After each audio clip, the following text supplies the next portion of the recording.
Hi everyone, it's Rachel.Brown, your Santa Barbara real estate resource. Happy Friday, almost 4th of July, woo! Anyways, just wanted to go over a couple of things. This week in our video, we talked about what to look for in an inspection. So when I'm doing a single family home and representing the buyer, I typically order at least a home inspection, a pest inspection, and a sewer lateral. So the home inspection is going to go over basically everything in the house. They're going to go from top to bottom. They'll look at the foundation. They'll do kind of a quick look at the roof, and then all the systems and everything in between. The pest inspection is going to look for any fungus, dry rot, obvious infestation of termites, things like that. And the sewer lateral puts a scope down the toilet and they make sure that the plumbing is all good to go.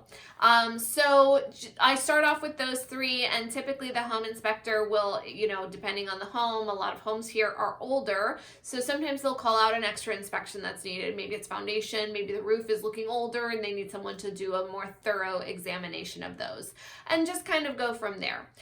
So when you get those reports back, it's a big scary report with big scary numbers sometimes, but what I like to do is kind of dissect it and look at things that actually need to be addressed with the seller. So I categorize those typically by systems, safety, and structure. So a structural thing is going to be something like the foundation or even the termite report, making sure that that structure is solid and sound.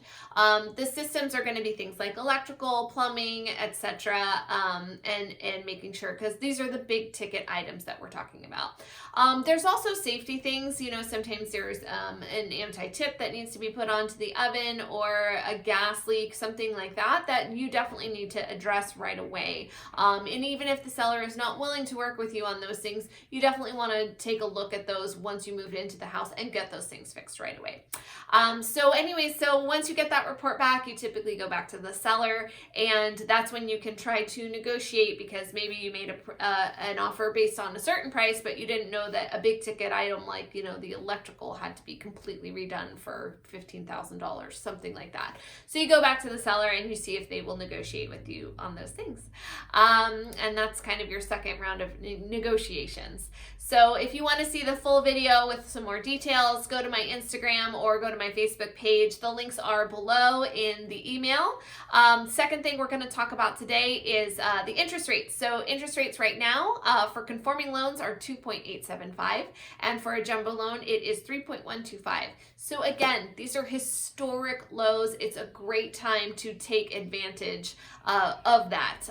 So I ran two examples, and basically if you're going for a condo, say at 675, with that 2.875 interest rate, your monthly payment will be around $29.55 a month, not including the HOA fee. And if you were to wait a year, the payment would be $32.54 a month.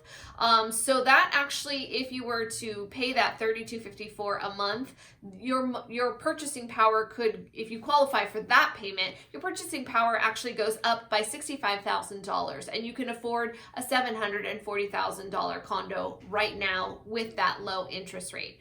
I also did another example of a $1 million home. So that's going to be that jumbo loan at 3.125. Monthly payment would be $44.85. And if you waited a year, say, to purchase at 4, and the interest rate went up by 1 point, that brings that payment up to $4,900.